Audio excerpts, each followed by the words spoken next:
Hello, in the previous video, we visited one of the 7 wonders of the world, the pyramids of Egypt. For those who did not watch the previous video, I will put the video link below the video.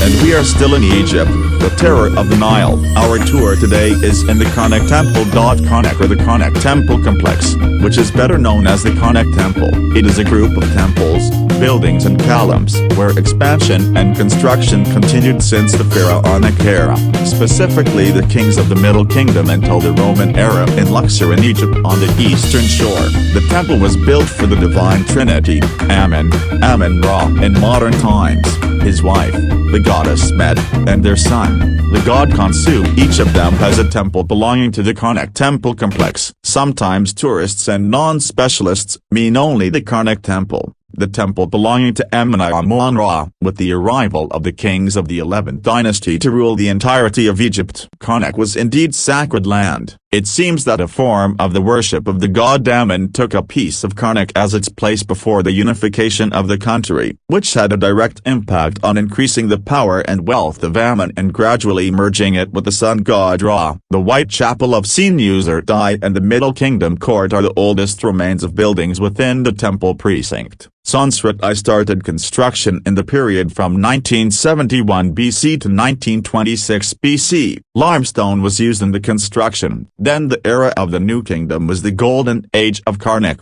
because the kings of the 18th dynasty, which is the first family in the Old Kingdom, cared about worshipping Amun after he was merged with Ra, so he became Amun-Ra, and worshipped him as the god of war. And since the 18th and 19th dynasties were famous for their military expansions, it is necessary to pay attention to his temple in order to take the blessing from him in their wars. Amenhotep I was the first to think of building a temple to Amun-Ra in that spot, which was the same spot on which the ancient temple was built in the Middle Kingdom. Then Thutmose I followed him and erected the 4th and 5th edifices and 2 granite obelisks, Al-Amr, one of them still standing until now, as well as the Hall of Columns, then followed by Queen Hatshepsut, who ruled for 23 years and built the 8th edifice. The remains of mud bricks are still present, and there are still signs in the obelisk standing on its existence. He also built the 4th and 5th edifices and the 2 annals halls, followed by Amenhotep III, who built the 3rd edifice and also the giant columns lined up in the celebration hall, followed by Akhenaten, who was the first unified pharaoh, who called for the worship of the Aten and symbolized him with the disk of the sun.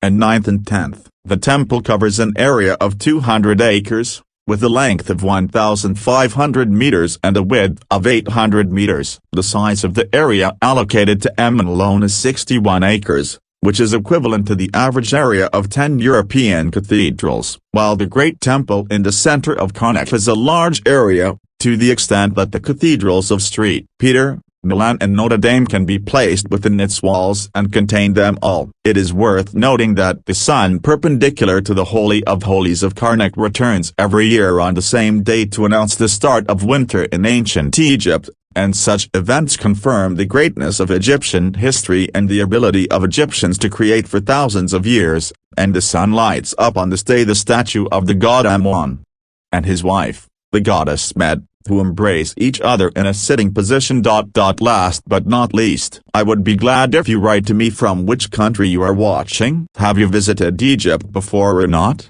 Goodbye.